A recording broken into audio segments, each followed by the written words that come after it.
Hello and welcome to today's webinar, The 5 Realities of Influencer Marketing. I'm Claudia Tirico, Features Editor at Demand Gen Report, and I'll be your moderator for this presentation. This is the final session of our week-long campaign optimization series, where experts from around the B2B industry shared insights on how to effectively analyze Q1 results and improve plans for the remainder of the year.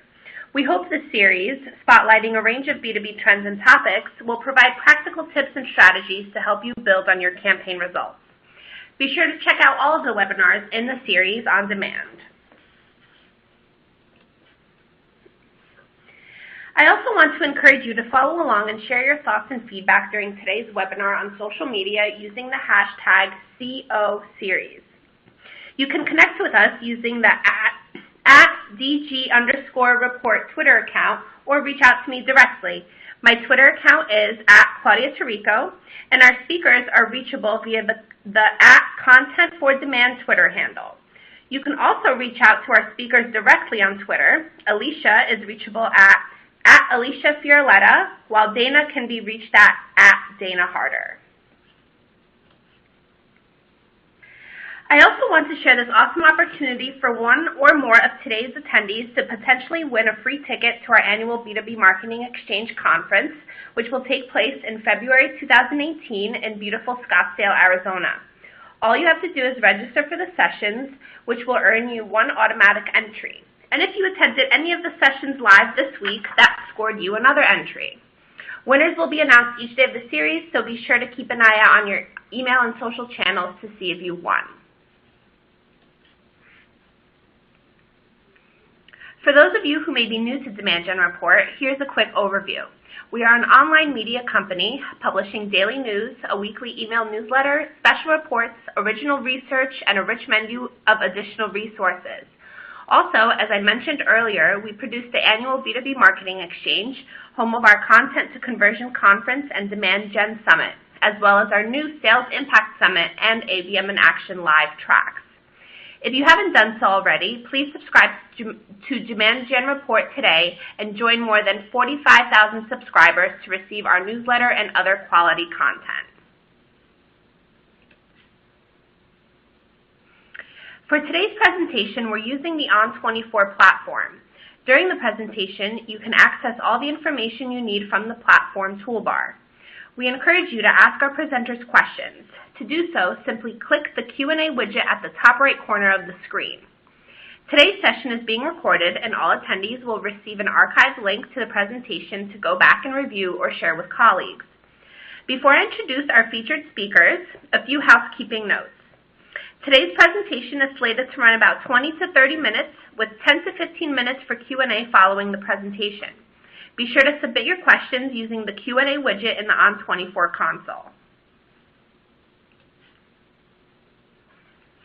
In addition to joining the conversation online and submitting your questions here, we also encourage you to tell us how we're doing. It's important for us to improve the value we provide our audience members, so we put together a brief survey that will automatically launch once this webinar session ends. You can also access the survey at any time during this webinar by clicking on the survey icon in the taskbar on the bottom of your screen. Before signing off today, please take a moment to complete the survey. Doing so will help us better serve you. Now I'm pleased to introduce today's speakers, Dana Harder and Alicia Esposito. As VP of Client Strategy, Dana Harder helps B2B marketers turn their marketing organizations into Demand Gen rockstars. That means helping Content for Demand clients build and refine their content strategy, all corresponding content, and even their Demand Gen efforts. And when content assets and campaigns don't quite pan out, she helps clients go back to the drawing board, identify what went wrong, and how to get back on track. While she's not helping her clients building a consistent and scalable content strategy, she's doing yoga, meditating, dyeing her hair an awesome shade of pink, or cheering her son on at the hockey rink. Alicia Fiorletta is a content strategist for Content for Demand. While she's not writing for and managing the C4D blog, she's helping clients identify new content marketing ideas and experiment with innovative formats. Alicia is a fan of all things digital and interactive and uses the art of ideation to help clients see the content marketing possibilities. She also helps G3 Communications family of brands plan and execute killer events and ramp up their cross-channel marketing results. When she's not dwelling over all things branding, messaging, and content strategy, she's spending quality time with her nieces and nephews, binging on Netflix, or eating guacamole. I love guacamole. And now I'll bring it over to you, ladies. Thanks so much, Claudia. And thanks everyone out there for taking the time out to join us today. We're really excited to share with you guys a little bit about what we're seeing in the area of influencer marketing. And of course, if you haven't been living under a rock the past few months now, you know that there's a lot of buzz surrounding influencer marketing. There's a lot of buzz in the B2C world. You know, you've got the Kardashians, you've got other reality TV stars, sports stars, YouTube bloggers, the list goes on and on.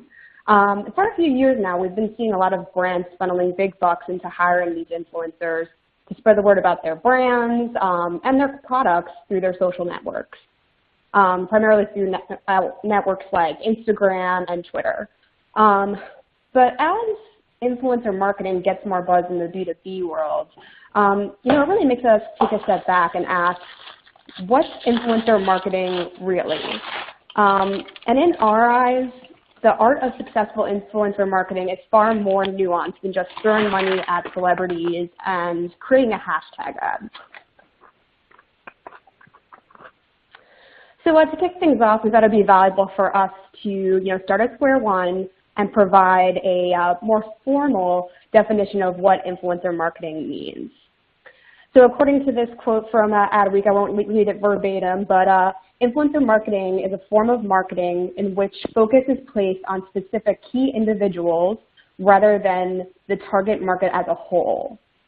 So in a way, it's about identifying people who have influence and impact over your target audience and eventually tapping these influencers to get your buyers to drive action. So taking that definition into account on its own, it's clear that there are a lot of opportunities for B2B brands to harness the power of influencers and to tap them to amplify their brand reach, to amplify their messaging, and of course, amplify their content marketing. But how do you do that effectively? And that brings us to our agenda today.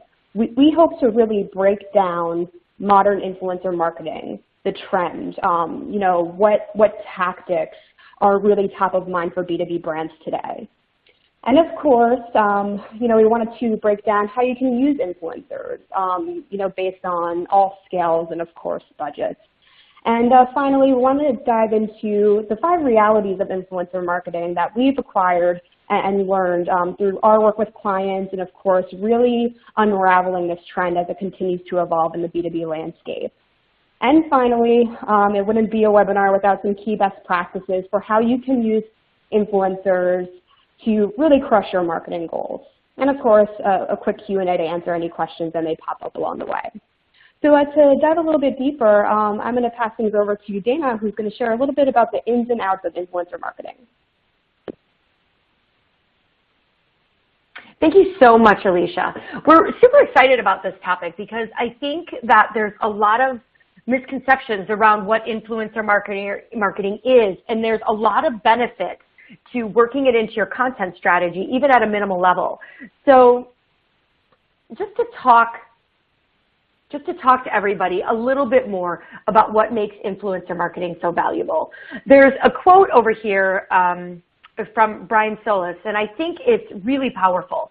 Influencer marketing opens up an entirely new world for companies to connect with increasingly elusive and discerning audiences in ways that are more natural and relatable. I think there probably is not even a better way to describe it. At the end of the day, it's about getting to your audience. And what we know about personas and what we know about content marketing right now is that our prospects, our clients are inundated with content. And we talk all the time, Alicia and I, about how do I stand out from the crowd? How do I do something different with my content so that that my content is seen? And I think that influencer marketing is a natural progression, especially when we get to the top of the funnel, and one of the ways to do that. Not only does it add credibility to your content, but it's going to help you amplify your content to your target audiences. When, you know, everybody has their social followings. We all have our Twitter followings, our LinkedIn, you have your company social following. When I add that to what my influencers have, all of a sudden my reach is expanded and I'm tapping a whole new world of people that I wasn't in front of. Even if maybe their audience is small, maybe it's really targeted. Maybe it's a group of people that, you know, one influencer has really good clout with and that I'm not able to get to them, but all of a sudden I get the right influencer and I'm in an area that I've been, you know, having difficulties trying to get into. So I think that just understanding that, you know, by using them, it's not just about getting to use their credibility and their face and name in your content. It's about also utilizing their reach that they have in the marketing world. It also just lends a sense of authenticity to your brand and your content, right? It's not just me talking at you. Now I have other people who I've gone out and taken the time to actually get involved with this content to bring you guys really useful information. So it adds a layer to your brand and just making you look different and maybe even better than some of your competition when you're going up against them.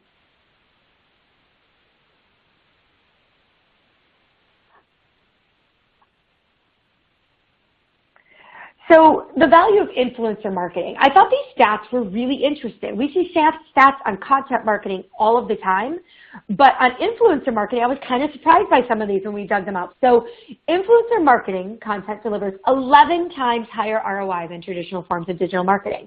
That's huge.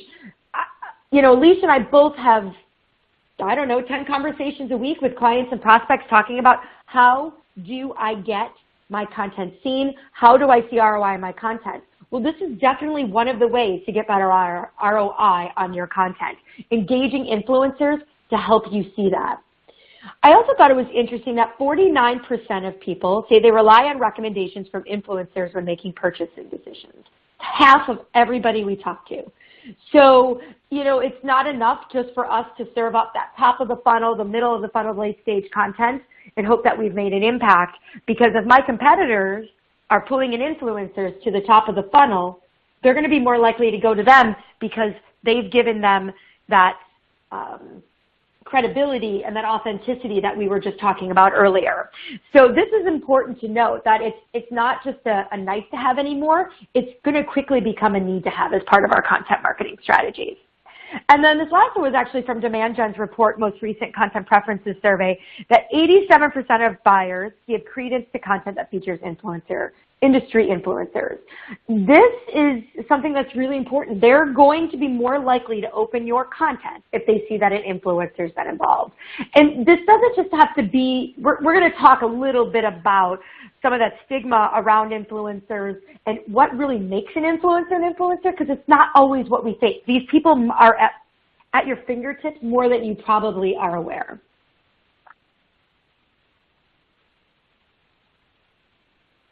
So influencer examples, just to give you some perspective here. So yes, we see Kim Kardashian all the time and all of that. People Magazine, our magazines and social, everywhere you go, commercials, ads, there's sports people everywhere. I mean, yes, those are the influencers of the B2C world. And so you go, who would we have in the B2B world, right? This doesn't exist, but that's not true. So let's use our world as an example. Everyone on this call is probably a marketer or a salesperson. And so we have our set of people we go to, right, to get information. David Meron Scott, the founder possibly of content marketing. The first book I read on content marketing years and years ago that inspired me to get into this. Laura Ramos, Leoden. These are people who we look to get information, right? And we respect their opinion, we respect the things they're saying, and we actually may seek them out on certain topics when we're trying to make decisions. So if this is us in the marketing world, this exists in every vertical, in every industry in the B2B space. Maybe I'm an engineer. I guarantee you there are people who those prospects and clients are looking up to and going to for information to enable them to be better at their jobs, enable them to make better decisions in their workplace. So this is just an example of what it's like for us, but know that, you know, these people exist in every space that we are in.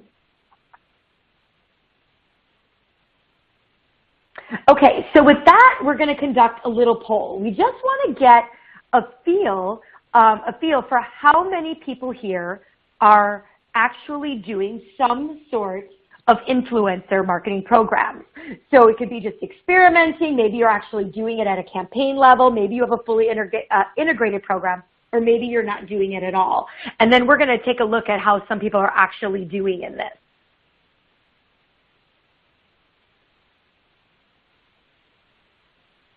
Okay, so the state of influencer marketing, the same question that we just asked you, see how you stacked up. This is what we're seeing typically across the board, and this data actually came from Tracker and Top Rank Marketing. So most B2B brands are still only experimenting with influencer marketing, so 49%. I know it says are still only experimenting, but I think that this is actually a huge step up. I mean, this says that 50% of you are considering this and actually trying it out. That's big, right? I mean, at the end of the day, just getting, started is half the battle, and that you're thinking about it is important. So about 49% are experimenting. We're seeing about 36% of people who are actually being campaign-driven with their influencer marketing, and another 15% or so has ongoing program or actually integrated programs from their influencers. So, what does that mean? I think, experimenting is kind of that end where maybe I've reached out to an influencer and I've used them in a blog, or we've done a Q&A, or I've done a video with somebody and I've tried it and I've gotten it out there. And I think that from there, the only place you guys have to go is up, right? I mean, the next step is how do I integrate that more consistently into my campaigns? And I expect that by next year, we'll see this number jump up quite a bit, because once you see in that experimental stage, if you're seeing some of those same numbers at 11 times the return on your content, you're going to see why it's so important to get this worked into your campaign. We're working with one client who has a really impressive integrative program, and I think it's something for everybody to strive for. Their program is really about, I have a set of 12 or 15 core influencers, and we have an agreement with them that they're going to do these certain things when we need them. We just did some podcasts with them. They'll participate in blogs. If we're all at a trade show together, we'll do a video. But at the same time, there's rewards for being a part of it, right? And so, that becomes like sort of an advocacy program. But some of these are true influencers. So they're, some of them are just partners, some of them are clients, but some of them are influencers that fall in the space and who are willing to participate for maybe helping them get to a conference so that they can participate and then stay on top of industry trends. So I think there's a lot of ways to look at this, but when we can get to a point that influencer marketing is just part of our core, that's really what we want to strive for, because that means that in all areas of our marketing, we're considering who are these wonderful people that we can engage to really help us drive home our messaging and our products and ultimately lead to conversions.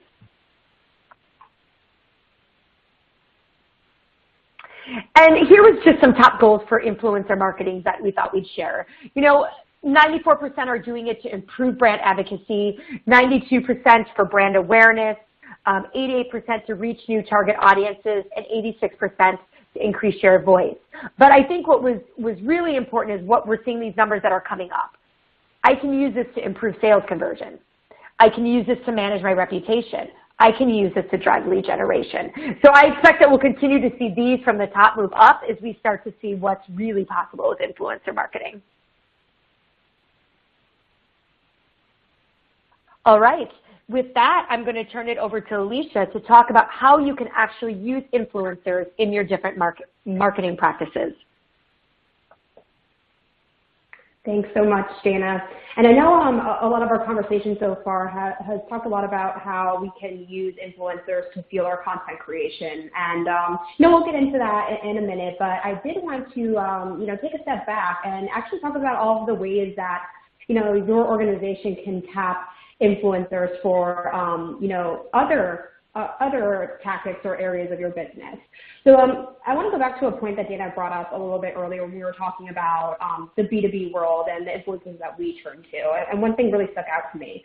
She said that these influencers are people who we admire, people we respect, and people whose opinions we seek, and we want to turn to them for, affirmation or validation somehow.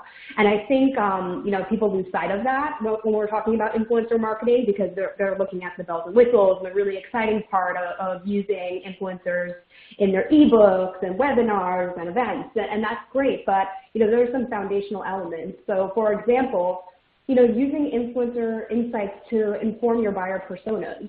And if anyone's seen our webinars before, you know that buyer personas are a really critical part of our process, and we believe any effective buyer-focused content strategy.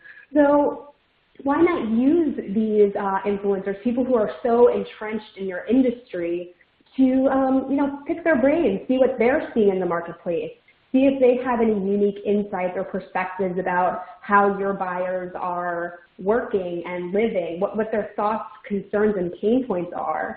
Since a lot of the times these folks, travel to industry events, they're speaking on webinars, they're having a lot of one-on-one conversations with your target audience, they likely will have some really valuable insights and takeaways.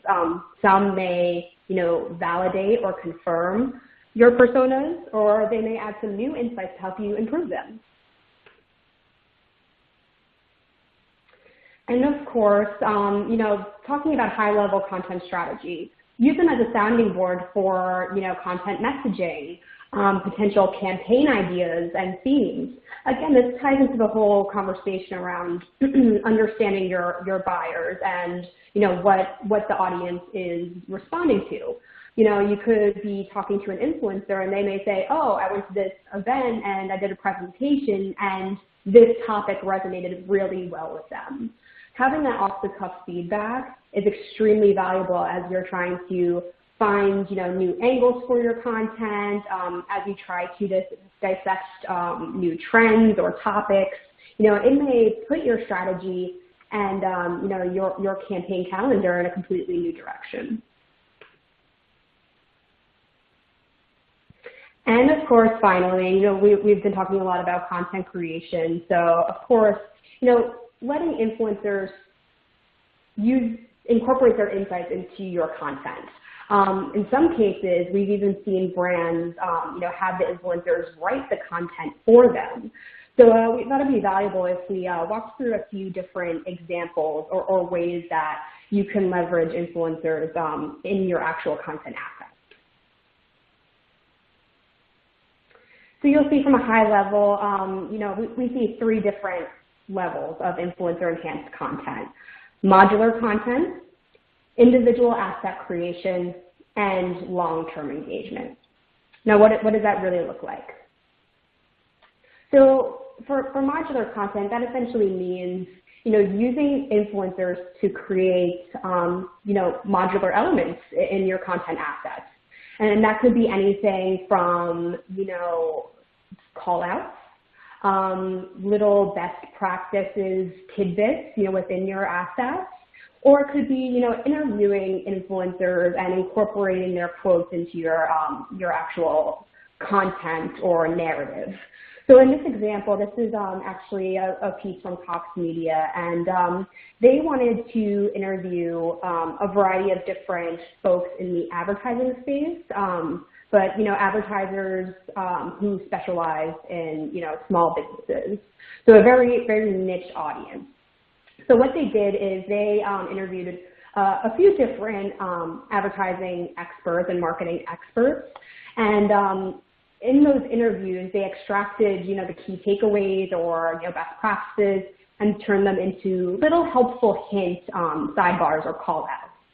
And, this is a really subtle yet effective way to incorporate influencers because, they were able to develop the core content on their own and then add the influencers as a value add.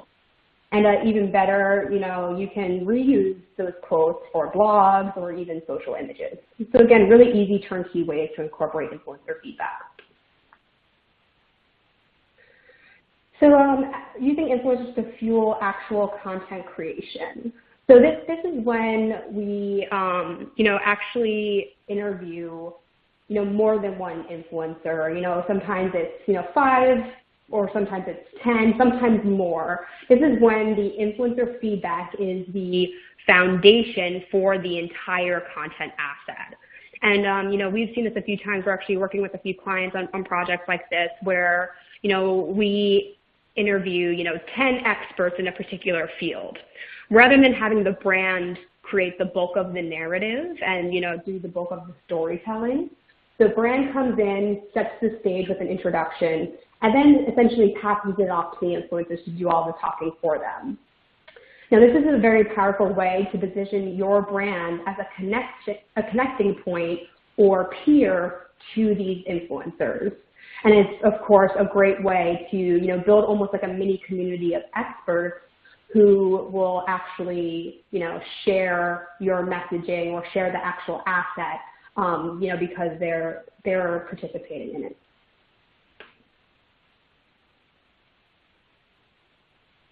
And then this is just one final sample. I'm not going to go too deep into it, but this was an example of a campaign we did where we tapped 3 different influencers. And what I found most interesting about this project is we tapped 2 third-party influencers, experts in mobile marketing and mobile engagement, someone from eMarketer, and then, someone who's really in tune with the, keynote speaking circuit, is a really well-known mobile expert. But what I found particularly interesting about this example is that we also leveraged an internal influencer from within the company. So, 3 influencers from very different backgrounds and, roles, and we created podcasts where they shared their feedback on mobile marketing trends and best practices. And beyond promoting these podcasts as, standalone assets, we included clips within an interactive infographic, and then also reshared and repurposed the podcast for blog posts as well. So I thought this was a really powerful example of using influencers to not only create one piece of content, but to fuel content creation for different channels as well. And then finally, here's another example from LinkedIn. They're a really great brand because they use influencers quite consistently in their different assets, for guides and for ebooks. This is another example of, the brand comes in, sets the stage, shares some context around specific trends that they believe are impacting the marketplace. And then, they turn to the influencers. They do Q&As with experts and practitioners, and they let them really do the talking for the trend at hand. So with that, I know we went through a few different examples, ways that you can leverage influencers within, your content marketing strategy. So the potential, but now it's time to get real. And there are some really important realities of influencer marketing that, we think all B2B marketers should know before they get started on their strategy. And to kick things off, I'm going to pass it back over to Dana. Thanks, Alicia. This is the fun stuff, not just because there's fun GIFs and pictures for a reality TV show, but because I think this is the stuff that's really meaningful. So I think there's a misperception that influencer marketing costs a lot of money, right? I got to hire an analyst firm. I got to hire somebody, spend a lot of money. That's just not the case.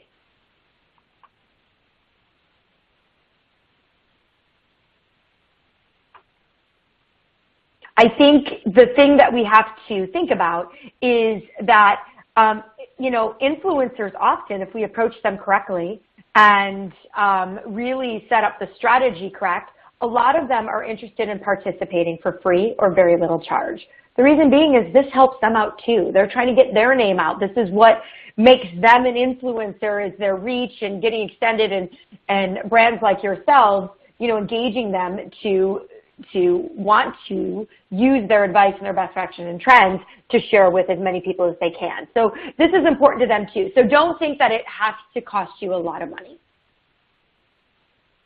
Alicia, I think you got the next one. Yes, I do. And reality number 2, it takes a lot of time to manage influencers and put together a strategy. And we've already talked about the importance of strategy already, but I think the whole element of relationship building, people underestimate it. They think they're just going to shoot an email to an influencer with all of the questions they want answered and all these details, and then they're going to get an email from the influencer and they're going to get everything they need so they can create the content. And frankly, that couldn't be farther from the truth.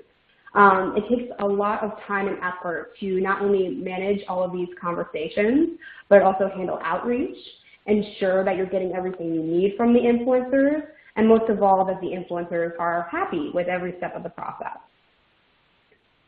So to that end, as a standard best practice, we recommend that, someone in your team takes the lead behind the scenes. That can be one person.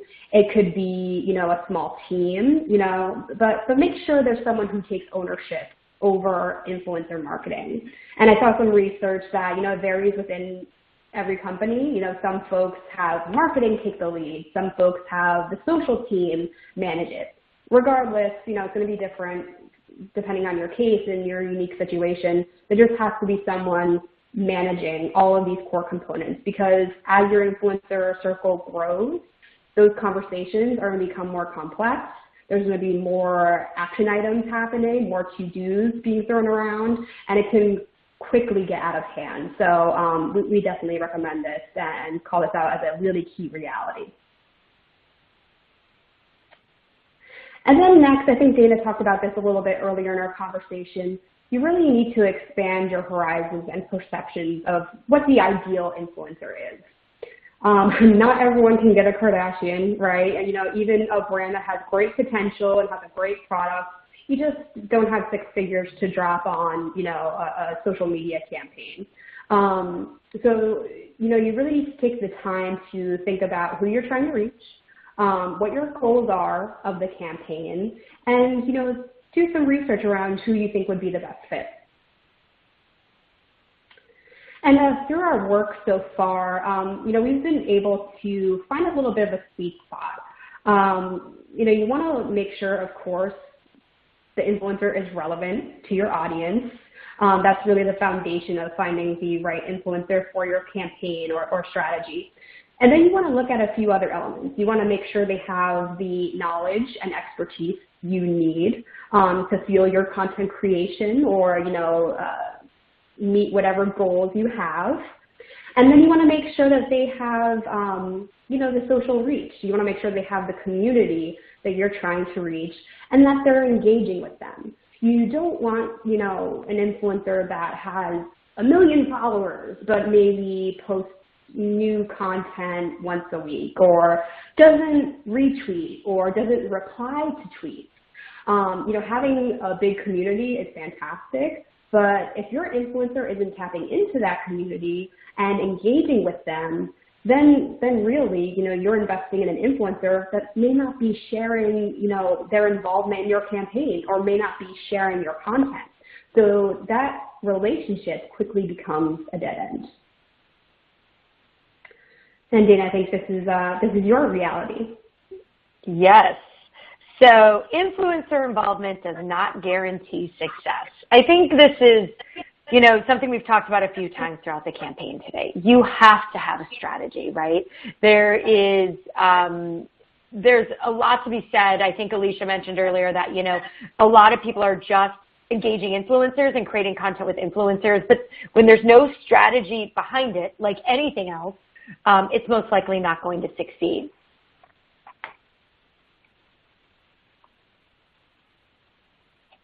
So just make sure that whatever you're doing, whether it be very small or a very large program, you put some thought behind it. And then with that, Alicia, I think you've got number 5. Yes, reality number 5, influencer strategy is an ongoing process. And, we think this ties to a few different things. This ties to the fact that, building a sustainable strategy takes time, right? We encourage folks to start small, maybe with those, modular content bites or pieces, within your content assets, and then scaling up based on, how it performs or how your audience responds. But it also ties to, just helping your strategy improve or mature. because the reality is, you may have the best intentions, but, your asset may not perform well, or the campaign may not get the reach that you anticipated. So really the key thing here is just make sure you track everything you do. Track, not only the quality and quantity of influencers you have in your inner circle, but, also make sure you're tracking content performance and content reach. You may find that an influencer you thought was going to be a great addition to, your strategy wasn't really the best fit for your audience or for your goals. So, it's really better just to find that information out from the get-go, and then just find ways to learn from that and reiterate and, of course, improve.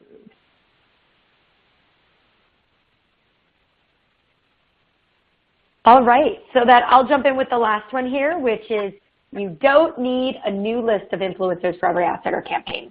I think this is the best part about this whole program, right? We talk often, Alicia and I talk about modular content and really, leveraging your investment that you make in content. Influencers are no different.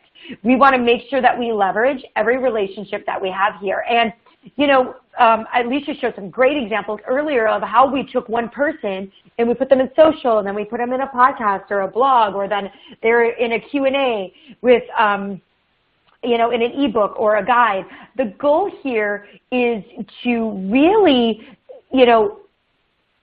create long-lasting relationships with these influencers, and then look for the opportunities where that influencers fit the best. But, this idea that I have to, every new piece I'm working on, I got to find a new one, that can go out the door.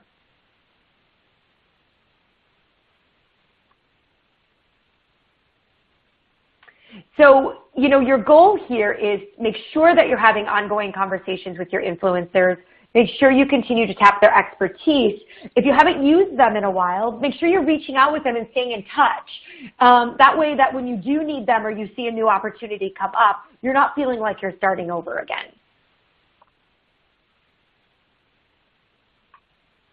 All right. And with that, we're going to just wrap up with some influencer marketing best practices and next steps. And I'm going to hand that off to Alicia. Thanks, Dana. So the first best practice that we want to share with you guys is assess your audience.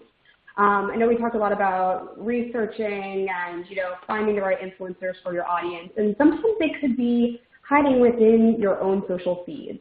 So take the time to look at who's following you and, of course, who's following your brand.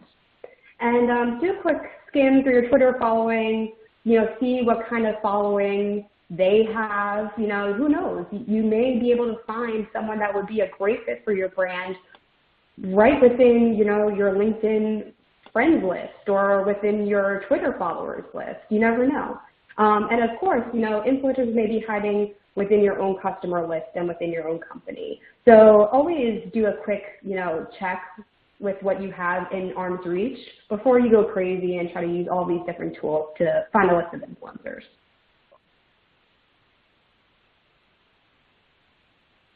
Great. And I think, another tip is here is set your goals and be realistic. We have to walk before we run. We have to take baby steps. And it's no different. I say this with a content marketing strategy, and we really say this as well with an influencer strategy. Start small, build your strategy out, and keep going and keep adding to it as you continue to evolve your strategy.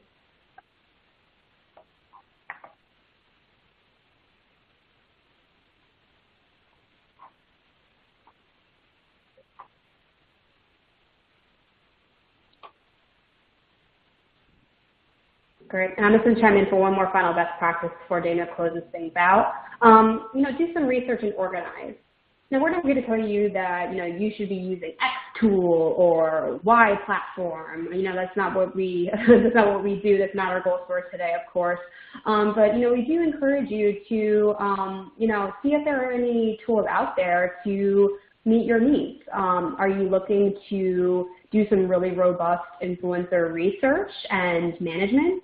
Are you looking to find better ways to manage influencer relationships?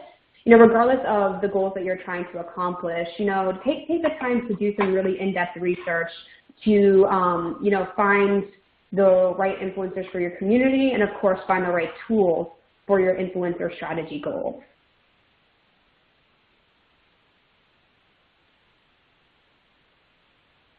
Yeah, and I think the final thought here is just really to finalize your plan, right? Just determine if you do have a budget and what that is ahead of time. So that way, if somebody does bite and they do want a little bit of money, you're ready to go. Just decide how much time you're going to dedicate to this. Like anything, this is, time consuming. It takes, not tons, but, it is going to be added in an additional level to your marketing strategy. So how are you going to do that and how are you going to measure it? So get that plan in place, finalize it, and get ready to roll.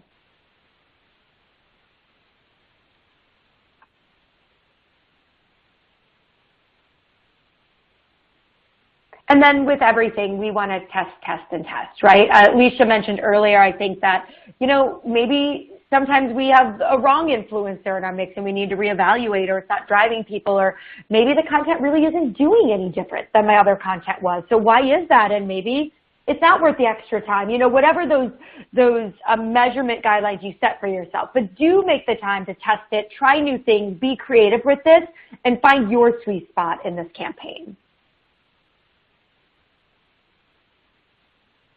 So bringing this all together,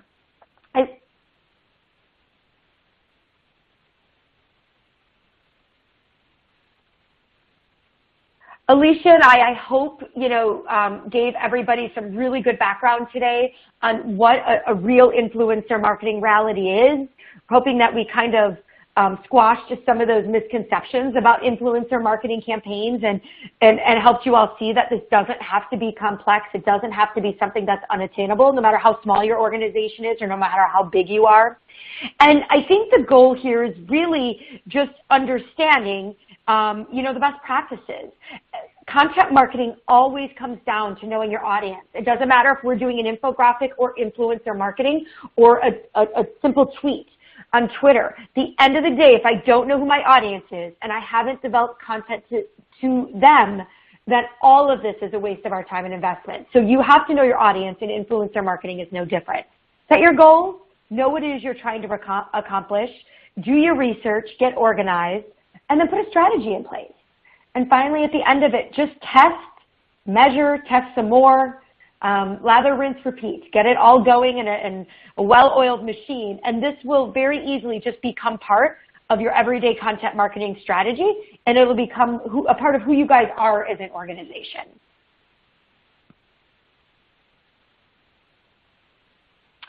So if anybody has any questions, I know we're going to go to some Q&A here in a moment, but feel free. Here's our contact information for Alicia and I, so feel free to reach out at any time. Both of us love to talk to other marketers and talk to them about these trends and best practices, so reach out. And with that, I'm going to kick it back over to Claudia for some Q&A. Thank you, ladies, for that awesome presentation. And it actually sparks up a lot of interesting questions. But before we get to those, I'd like to remind you again to please share your thoughts and feedback in our survey before logging off today. You can do so by clicking the survey icon, which you can see circled here on the bottom of your screen at any time. You can also wait until the close of the session, at which time the survey will automatically launch. Okay, so let's get to some questions.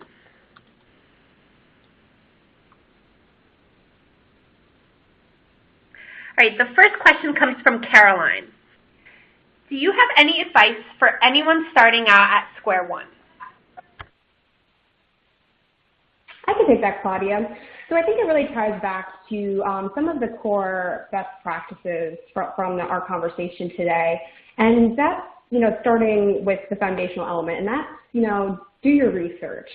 There's nothing worse about influencer marketing than using influencers just for the sake of using influencers. And sadly, that's something that, a lot of companies are doing because they think, hey, I'll get someone who's reputable and known in the industry, and, that'll give me great results. And it couldn't be farther from the truth. So I think, it all starts with, doing some soul searching So number one, find out whether this is something that your buyers actually want or need from their content experience. Are they looking for input from specific influencers? And of course, the next question is then, who do they turn to? And that can take some time, to research and get a good handle on, exactly who you would see as your ideal targets.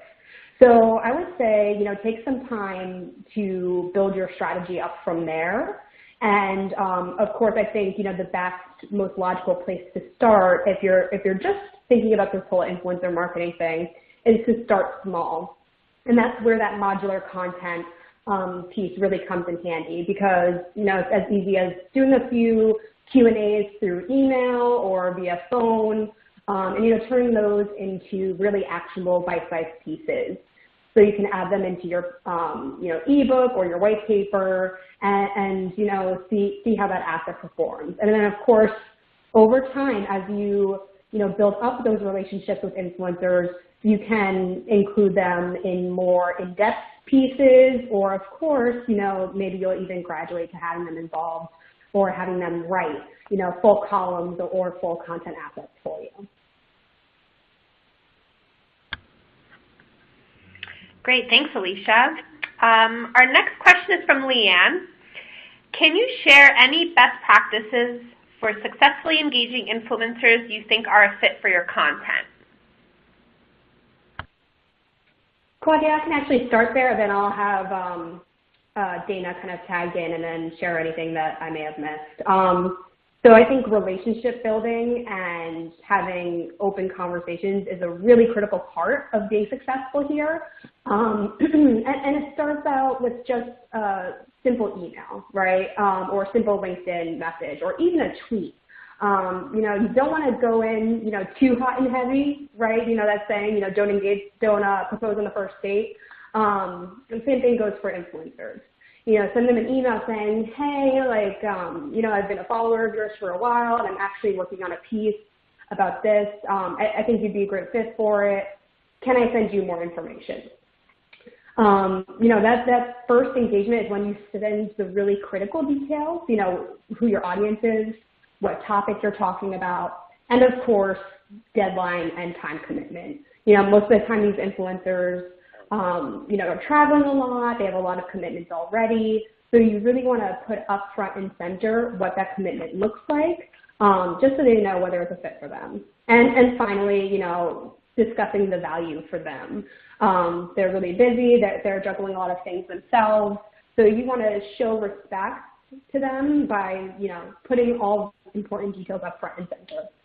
And then, after they show interest, that's when you can have a follow-up conversation through phone or through email. Share more details gradually, so you're not getting this long inundating email to them up front, because it'll definitely turn them off and it'll definitely make them not want to further engage. But again, at its core, this is all about building a relationship. So you don't want to be too pushy and just try and focus on what you can get out of it. You want to be personable and, like you're dealing with a client, right? At the end of the day, it's about building relationships and building that trust.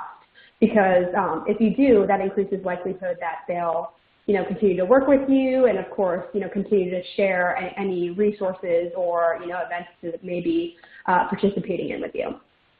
Dana, is there anything I missed there?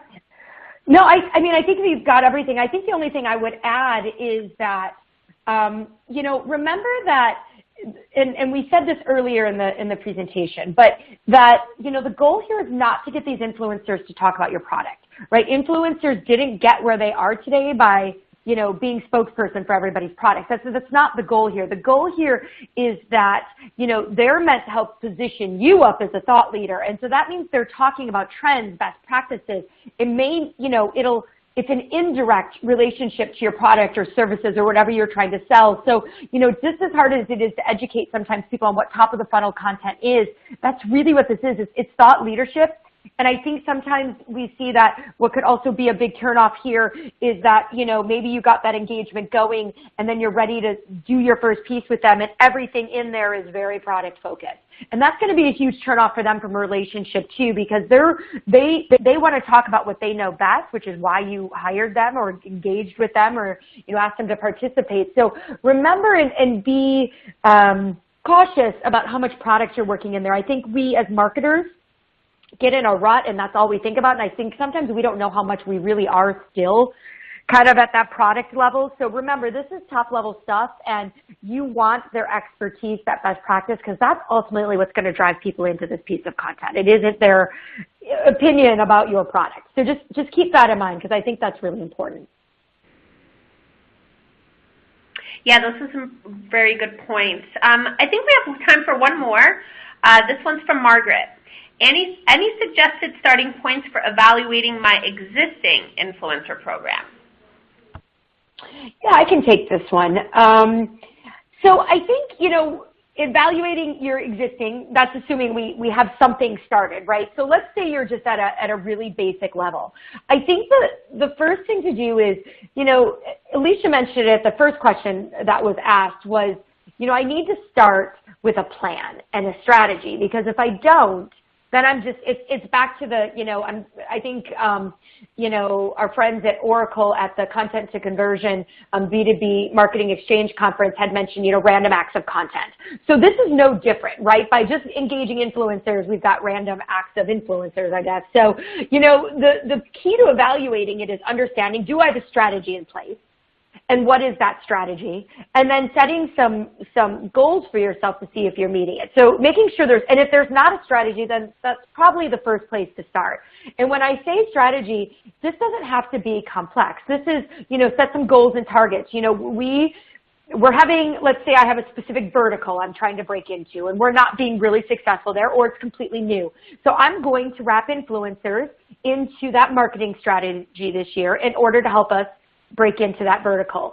So, you know, that's the goal, right? And so then from there, I start thinking about all the ways that could happen, and they could start very small. All right, so I'm going to identify 2 or 3 core people that I think are important to this audience, and I'm going to research the blogs and where these people are at. We talked earlier about tools that are available to us, like BuzzSumo, that can help us with you know, these kinds of searches and identifying influencers. So I'm going to start by, you know, a small amount. And then I'm going to try and reach out to them and see if I can get them to come, you know, to engage with me and get some interest. So set small steps, baby steps, because if we set, you know, the pie in the sky and then we fail, it's really hard for us to get back on the bike again. So start small, but that strategy I think is really important.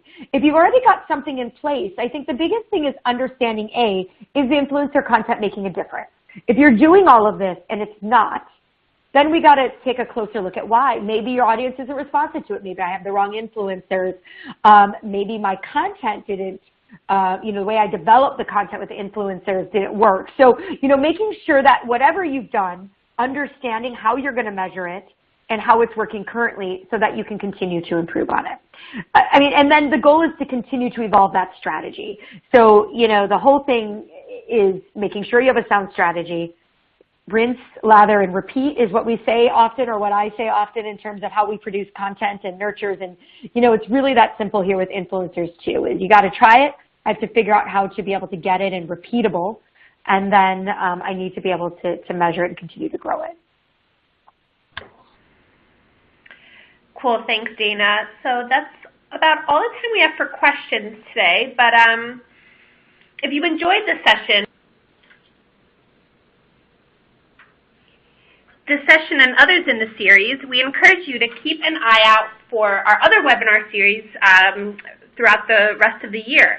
Our brand new Buyer Insights and Intelligence series will make its debut this July, so be sure to catch that. And we also have our Strategy and Planning series, which will be going live and coming back on November 13th.